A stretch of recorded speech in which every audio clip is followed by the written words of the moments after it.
서로 정리를 한다면은 이 광주 사태의 성격이 뭐 사실관계에 의해서 비교적 정리가 될 거라고 생각을 합니다. 그래서 광주 사태에 대해서는 그 뒤에 여러 번 이 법적인 문제가 많이 됐어요. 첫째는 1988년에 560하고 들어서자 국회에서 청문회를 하기 시작했습니다. 그때 두 가지 청문회가 있었죠. 하나는 일회재단 청문회하고 하나는 광주 사태 청문회가 두 갈래로 진행이 되었습니다. 저는 광주 사태를 현장에서도 쓰고 그 다음에 80년대 월간조선에도 쓰고 하는 바람에 이 광주 사태에 대해서 제일 많은 기사와 글과 책을 쓴 사람이 되었습니다. 특히 그 공수부대 입장에서 본 광주 사태를 제가 썼어요. 1980년 7월로 월간조선에 공수부대의 광주 사태. 당시에 공수부대로 투입됐던 사람들을 많이 만나서 그 사람들 입장에서 어땠느냐. 그전에는 주로 시위한 사람 입장에서 썼는데, 그러니까 저도 여러 가지 놀란 적이 있습니다. 시민 쪽에서 본 광주 사태는 무시무시한데, 공수부대 입장에서 본 시민들은 또 굉장히 무시무시한 존재예요. 서로가 무섭게 생각했어요. 서로가 무섭게. 그러니까 이 입장을 어느 쪽에서 보느냐가 상황을 보는 데서 참 이렇게 다르구나 하는 걸 느꼈습니다. 그래서 제가 쓴 기사가 광주 사태 청문회 때 그 교재 비슷하게 사용해가지고 제가 쓴 기사에 응대하는 사람들이 불려와가지고 뭐 조사 여러 가지 지휘관들이 질문도 받고 한 적이 있었습니다. 이 광주 사태 청문회 그 다음에 김영삼 정부가 등장하고 나서 다시 12.12 사건 때 피해를 본 사람들 등이 법적으로 고소를 했습니다. 12.12 사건. 처음에는 12.12 사건을 고소하다가 나중에 이게 5.18까지 번져가지고 이 사건 전체를 법적으로 다루게 됐어요.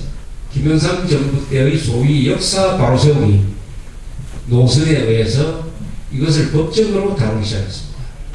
저는 이 부분은 무리라고 생각합니다. 법적으로도 무리고, 그러나 당시에 그 또 상황이 또 하나 있었죠. 뭐냐. 1995년에 노태우 비자금 사건이 터졌어요. 김영삼 대통령은 사실은 노태우 대통령 비자금 수사를 하기 싫어했어요.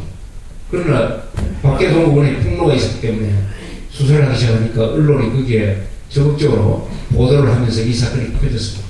그래서 노태우 전 대통령이 구속이 되었어요. 여기서 끝나야 되는데 여기서 김영삼 전 대통령이 5.18까지 수사를 하라 이렇게 됐습니다. 그게 아주 중요한 분기점이었어요. 김영삼 대통령이 비자금 사건으로 노태우 전 대통령 구속까지 가서 마무리가 된 것과 거기서 자기가 지시를 해가지고 5.18 특별법을 만들어가지고 광주 사태까지 한번 재판을 해보자, 수사를 해보자 이렇게 되었어요. 그 차이 아십니까?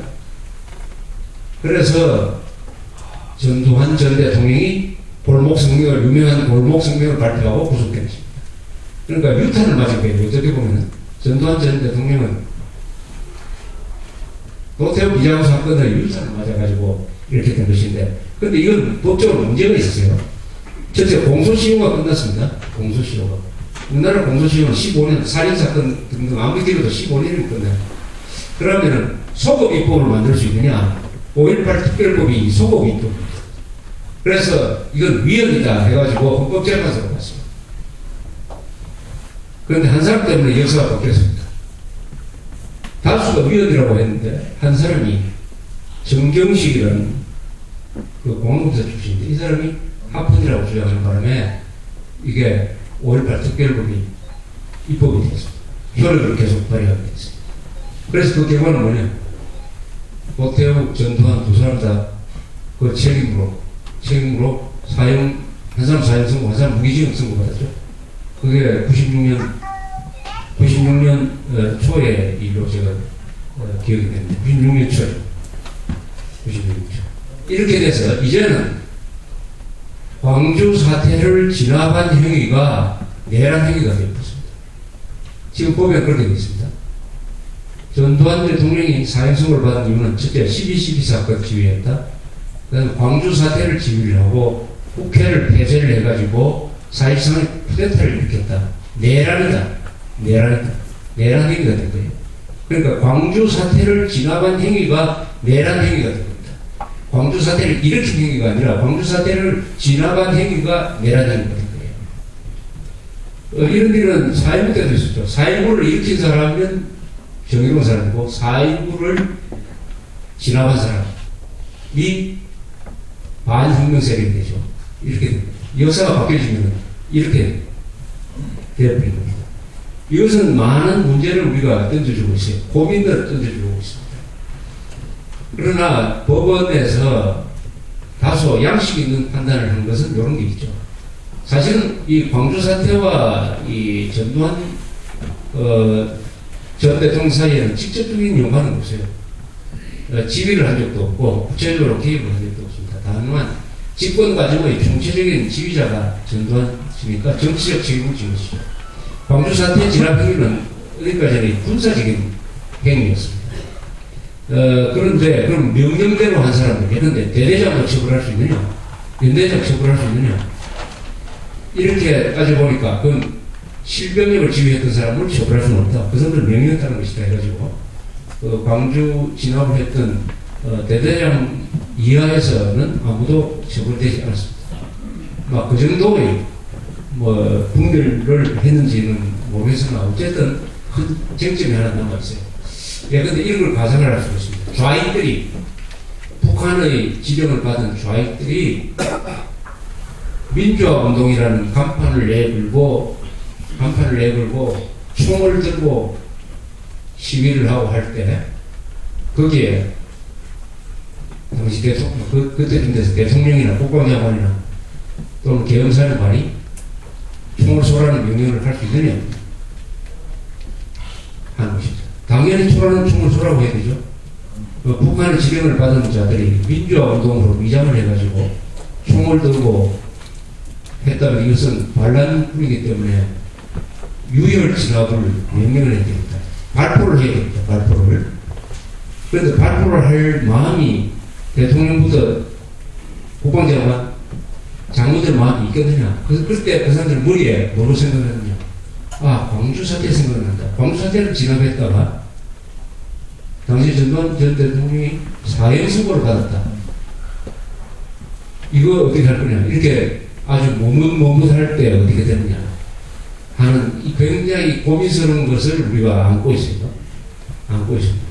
그러니까 명백하게 북한군이 내려와가지고 어느 지역을 점령하면 그것은 전투 상황으로 하니까 괜찮은데 민간인으로 위장하고 민주화운동으로 위장한 이 친북 정도가 아니라 북한의 하수인들이 무장폭동을 일으켰을 때 우리 군대가 단호하게 진압을 해야 되는데 그 사람들 머릿속에 이 광주 사태의 교훈이 잘못 박히면 어떻게 되느냐.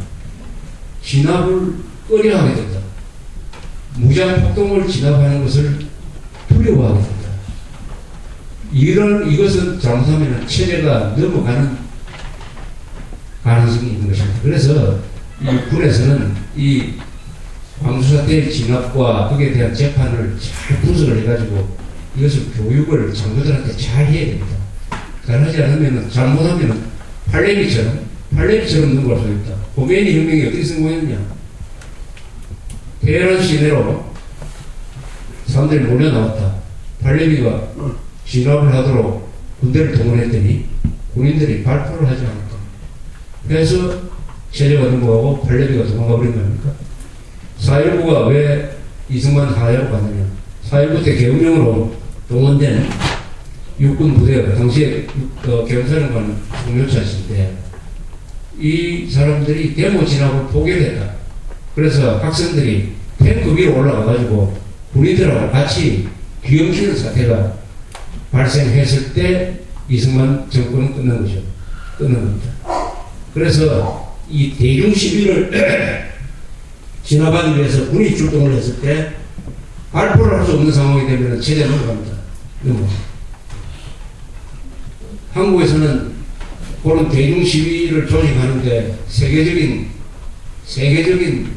경험과 머리가 좋은 북한이 있고 그 지령을 받은 남한인데 이 단연간 대중 시위, 대중 폭력 시위에 대해서는 노하우를 많이 가진 이 세력이 있습니다.